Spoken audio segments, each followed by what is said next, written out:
नमस्कार सभी पेंशन धारकों का स्वागत करते हैं एक बार फिर से हमारे इस YouTube चैनल पर। दोस्तों इस वक्त की पेंशन धारकों के लिए बहुत ही महत्वपूर्ण और इम्पोर्टेंट खबरें निकलकर सामने आ रही हैं। जी हां दोस्तों, केंद्र सरकार का बड़ा ऐलान, नए साल पर कर्मचारियों के खाते में होगा पैसा ही पैसा। जी हाँ दोस्तों, तो आखिरकार नए साल में कर्मचारियों के खाते में पैसा ही पैसा किस प्रकार होगा, डीए और डीए एरियर को लेकर आखिरकार क्या बड़ी खबर निकल कर आई, इसके बारे में दोस्तों आज की इस वीडियो के अंदर बात करेंगे।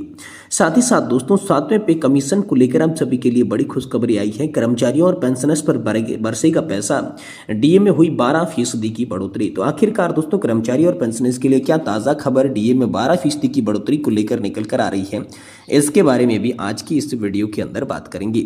साथ ही साथ बात करेंगे कर्मचारी भविष्य निधि संगठन के मेंबर्स के लिए बड़ा तोहफा देने जा रहा है श्रम मंत्रालय। ज्यादा पेंशन पाने का रास्ता होगा आप सभी के लिए साफ। जी हाँ दोस्तों, अगर आप पीएफ कटता है, अगर आपका भी पीएफ कटता है तो दोस्तों कर्मचारी भविष्य निधि संगठन की ओर से आप सभी के लिए बड़ा ऐलान किया गया है, जिसमें श्रम मंत्रालय आप सभी को बड़ा तोहफा देने जा रहा है।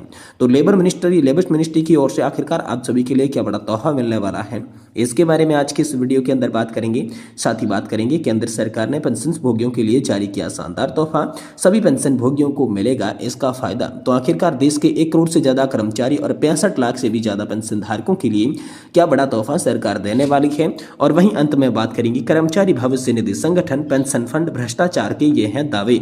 जी दोस्तों, ईपीएफओ के पुराने भ्रष्टाचार की सोशल मीडिया पर खुल चुकी है फाइल। पेंशन फंड पर कई तरीके के दावे किए जा रहे हैं। तो आखिरकार दोस्तों ईपीएफओ के भ्रष्टाचार को लेकर सोशल मीडिया पर कौन सी फाइल खुली है, कैसे पेंशन फंड में भ्रष्टाचार को लेकर दावे सामने आ रही हैं, इसके बारे में भी दोस्तों आज की इस वीडियो के अंदर बात करेंगे। यानी कि पेंशन धारकों से जुड़ी तमाम बड़ी खबरों की चर्चा इस वीडियो के अंदर करेंगे। इसलिए आपसे निवेदन करते हैं कि दोस्तों आज की इस वीडियो को आप लास्ट तक देखिएगा और साथ ही चैनल पर नए हैं तो चैनल को भी सब्सक्राइब जरूर कर दीजिएगा। तो चलिए बिना किसी देरी के संपूर्ण खबरों को विस्तार से इस वीडियो के अंदर जान लेते हैं। जी हाँ, तो दोस्तों सबसे पहले बात करते हैं कर्मचारी भविष्य निधि संगठन के मुख्य कार्यालय हेड ऑफिस नई दिल्ली से हम सभी के लिए बड़ी खबर निकल कर आई है, जिसमें ईपीएफओ मेंबर्स को बड़ा तोहफा देने जा रहा है श्रम मंत्रालय। ज्यादा पेंशन पाने का रास्ता आप सभी के लिए साफ होता हुआ नजर आ रहा है। जी दोस्तों, ईपीएफओ मेंबर को जल्द ही श्रम मंत्रालय की ओर से बड़ा तोहफा मिल सकता है। दरअसल श्रम मंत्रालय अधिक पेंशन के लिए कर्मचारी भविष्य निधि संगठन के सदस्यों को ज्यादा अंशदान की अनुमति दे सकता है। इसके लिए मंत्रालय कर्मचारी पेंशन योजना 1995 यानी कि ईपीएस 95 में सुधार करने पर विचार कर रहा है। फिलहाल ईपीएफओ के सदस्य वेतन का 12% ईपीएस खाते में, वही नियोक्ता के 12% का 8.33% ईपीएस 95 में जाता है, जबकि शेष 3.67% ईपीएफ खाते में जमा किया जाता है। एक सूत्र ने कहा है कि अगर सदस्य अपने ईपीएस 95 खाते में अधिक योगदान करते हैं तो उन्हें अधिक पेंशन मिलेगी। इसीलिए मंत्रालय ईपीएस में अधिक योगदान की अनुमति देने के विकल्पों पर विचार कर रहा है। वही दोस्तों मोदी सरकार रोजगार सृजन पर भी जोर दे रही है। कर्मचारियों में संशोधित ढांचे के तहत पेंशन लाभ बढ़ाने के लिए ईपीएस 95 के योगदान करने की भी अनुमति दी जा सकती है। सूत्र ने कहा है कि सामाजिक सुरक्षा लाभ में सुधार के अलावा नरेंद्र मोदी सरकार देश में रोजगार सृजन पर भी ध्यान केंद्रित कर रही है। उन्होंने कहा है कि अनुमान के अनुसार 1 करोड़ से पूंजीपति व्यय से 3 से 6 नौकरियों का सृजन होता है। सूत्रों ने बताया कि 4.19 लाख करोड़ रुपए की लागत वाली प्रमुख बुनियादी ढांचा परियोजनाओं को मंजूरी मिल चुकी है। वही दोस्तों श्रम और रोजगार मंत्रालय ने कर्मचारी भविष्य निधि संगठन के नियोक्ताओं के साथ मिलकर अभियान चलाई और कर्मचारी यूनिवर्सल अकाउंट नंबर यानी कि यूएएन को एक्टिवेट करने का निर्देश दिया। मंत्रालय ने 21 नवंबर 2024 को एक विज्ञप्ति में कहा कि पहले चरण में नियोक्ताओं को चालू वित्तीय वर्ष में शामिल होने पर अपने सभी कर्मचारियों के लिए आधार आधारित ओटीपी के माध्यम से यूएएन एक्टिवेट की प्रक्रिया 30 नवंबर 2024 तक पूरी करनी होगी, जिसकी शुरुआत हाल ही में शामिल हुए कर्मचारियों से होगी। इसके बाद उन्हें अपने साथ काम करने वाले सभी कर्मचारियों की प्रक्रिया को पूरी करनी होगी। यह आप सभी के लिए दोस्तों बेहद इंपोर्टेंट और बड़ी खबर निकलकर सामने आ रही है। वहीं दोस्तों केंद्र सरकार का बड़ा ऐलान है, नए साल पर कर्मचारियों के खाते में होगा पैसा ही पैसा। जहां दोस्तों केंद्र सरकार ने हाल ही में 1 करोड़ से अधिक कर्मचारियों की महंगाई भत्ते में बढ़ोतरी की है, जिससे ये 53% तक पहुंच गया है। इस बीच एक ताजा अपडेट के मुताबिक आपको बता दें कि नए साल के मौके पर कर्मचारियों को एक बड़ा तोहफा मिल सकता है, जिसके चलते कर्मचारियों के खाते में पैसा ही पैसा होगा। जी हाँ दोस्तों, यहाँ पर एक घोषणा दिवाली से मौके पर पहले की गई थी, जिसमें 53% तक आप सभी का डीए हैक पहुंच गया था। नए साल के अवसर पर कर्मचारियों को एक और बड़ा तोहफा मिल सकता है। साथ ही में वे 18 महीने के डीए एरियर का इंतजार कर रहे हैं, जो अब उनका खत्म होने वाला है। नए साल की शुरुआत में करीब 1 महीने का समय है। इसी बीच सरकार डीए एरियर का बड़ा ऐलान कर सकती है। कोविड-19 महामारी के दौरान रोके 18 महीने के डीए एरियर को लेकर फिर से चर्चाएं बढ़ चुकी हैं। मीडिया रिपोर्ट्स के अनुसार कर्मचारियों को नए साल से पहले ये एरियर मिल सकता है। कर्मचारी एसोसिएशन का मानना है कि सरकार इस मुद्दे पर साल के अंत तक कोई महत्वपूर्ण निर्णय ले सकती है। हालांकि अभी तक आधिकारिक पुष्टि इसकी नहीं की गई है।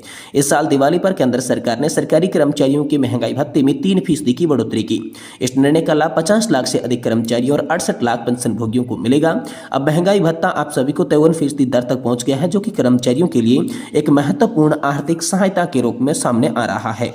वही दोस्तों, आप सभी के लिए अगली बड़ी खबर की बात करें तो फर्स्ट ब्रेकिंग के तहत केंद्र सरकार ने पेंशन भोगियों के लिए जारी किया है शानदार तोहफा। शुरू की गई है नई योजनाएं, सभी पेंशन भोगियों को मिलेगा इसका फायदा। तो दोस्तों, आखिरकार केंद्र सरकार ने पेंशन भोगियों के लिए महत्वपूर्ण दिशा निर्देश जारी किए हैं, जिसमें लाइफ सर्टिफिकेट जमा करने, पेंशन के समय पर भुगतान और हेल्पलाइन नंबर के माध्यम से शिकायतों के समाधान की सुविधाएं शामिल है।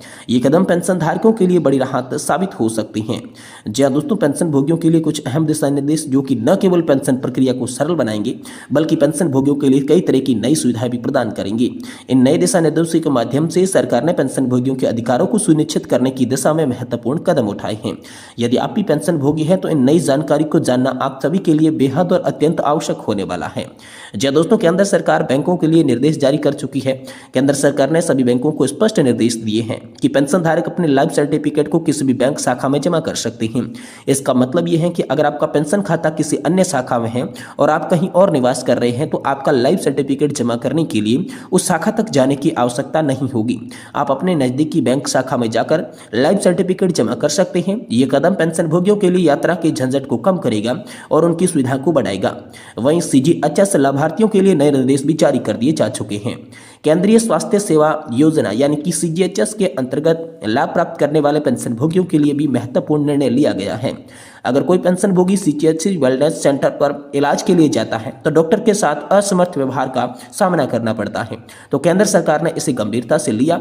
इस विषय पर कई पेंशन भोगियों की शिकायतों के बाद सरकार ने निर्देश जारी कर दिया है कि डॉक्टरों को पेंशन भोगियों के साथ सम्मानजनक और अच्छा व्यवहार करना अनिवार्य होगा। यदि डॉक्टर इन निर्देशों का उल्लंघन करते हैं तो उनके खिलाफ कड़ी कार्रवाई की जाएगी। वहीं दोस्तों, पेंशन भोगियों के लिए नया हेल्पलाइन नंबर जारी हो चुका है। पेंशन भोगियों के लिए केंद्र सरकार ने एक हेल्पलाइन नंबर जारी किया है, जिससे पेंशन भोगी किसी भी समस्या के लिए संपर्क कर सकते हैं। खासकर यदि कोई कर्मचारी जो है घूस मांग रहा हो तो उस हेल्पलाइन नंबर पर शिकायत दर्ज कर सकते हैं। यह हेल्पलाइन नंबर है 9454018666। इसके माध्यम से पेंशन भोगी अपनी समस्याओं को सरकार तक पहुंचा सकते हैं और घूसखोरी या किसी अन्य प्रकार के दुरुपयोग के खिलाफ सख्त कार्रवाई इसके तहत की जा सकती है। वहीं पेंशन का भुगतान सही समय पर हो, इसके लिए दिशा निर्देश सामने आए हैं। केंद्र सरकार ने पेंशन भुगतान को लेकर एक और महत्वपूर्ण दिशा निर्देश जारी किए हैं। बैंकों को यह हिदायत दी गई है कि वे पेंशन के रिवीजन या पहली पेंशन के भुगतान में किसी तरह की देरी न करें। अक्सर देखा जाता है कि बैंक पीपीओ यानी कि पेंशन पेमेंट ऑर्डर की मैन्युअली कॉपी के इंतजार करती हैं, जिससे पेंशन भुगतान महीनों तक लटका रहता है। अब केंद्र सरकार ने निर्देश दिए हैं कि अगर कोई बैंक पीपीओ की ऑनलाइन कॉपी मिल जाती है तो उसी आधार पर पेंशन का भुगतान किया जाए, बिना कोई मैनुअल कॉपी के इंतजार के। वहीं दोस्तों, कर्नाटक हाईकोर्ट का बड़ा फैसला आप सभी के लिए निकलकर सामने आ चुका है। जब दोस्तों, कर्नाटक हाईकोर्ट ने पेंशन भोगियों के लिए अहम फैसला सुनाया है, जिसमें कहा गया है कि लाइफ सर्टिफिकेट जमा नहीं करने के कारण पेंशन को रोका नहीं जा सकता। यदि पेंशन भोगी ने लाइफ सर्टिफिकेट जमा नहीं किया है तो बैंक का यह दायित्व है कि वह पेंशन भोगी के घर जाकर यह पता लगाएं कि लाइफ सर्टिफिकेट क्यों नहीं जमा किया गया है। अगर पेंशन भोगी के पास वास्तविक कारण है तो यह उन्हें प्रमाण पत्र जमा करने का अवसर दिया जाना चाहिए और बिना किसी कारण के पेंशन रोकना गलत माना गया है। ये दोस्तों, आप सभी के लिए हाल फिलहाल में कर्नाटक हाईकोर्ट ने बड़ा फैसला ले लिया है। तो दोस्तों, आखिरकार आम सभी के लिए बहुत ही महत्वपूर्ण इंपोर्टेंट ये खबरें निकलकर सामने आई। अगर वीडियो की जानकारी आप सभी को पसंद आई है तो वीडियो को लाइक कर दें और हमारे चैनल को जरूर सब्सक्राइब कर दें।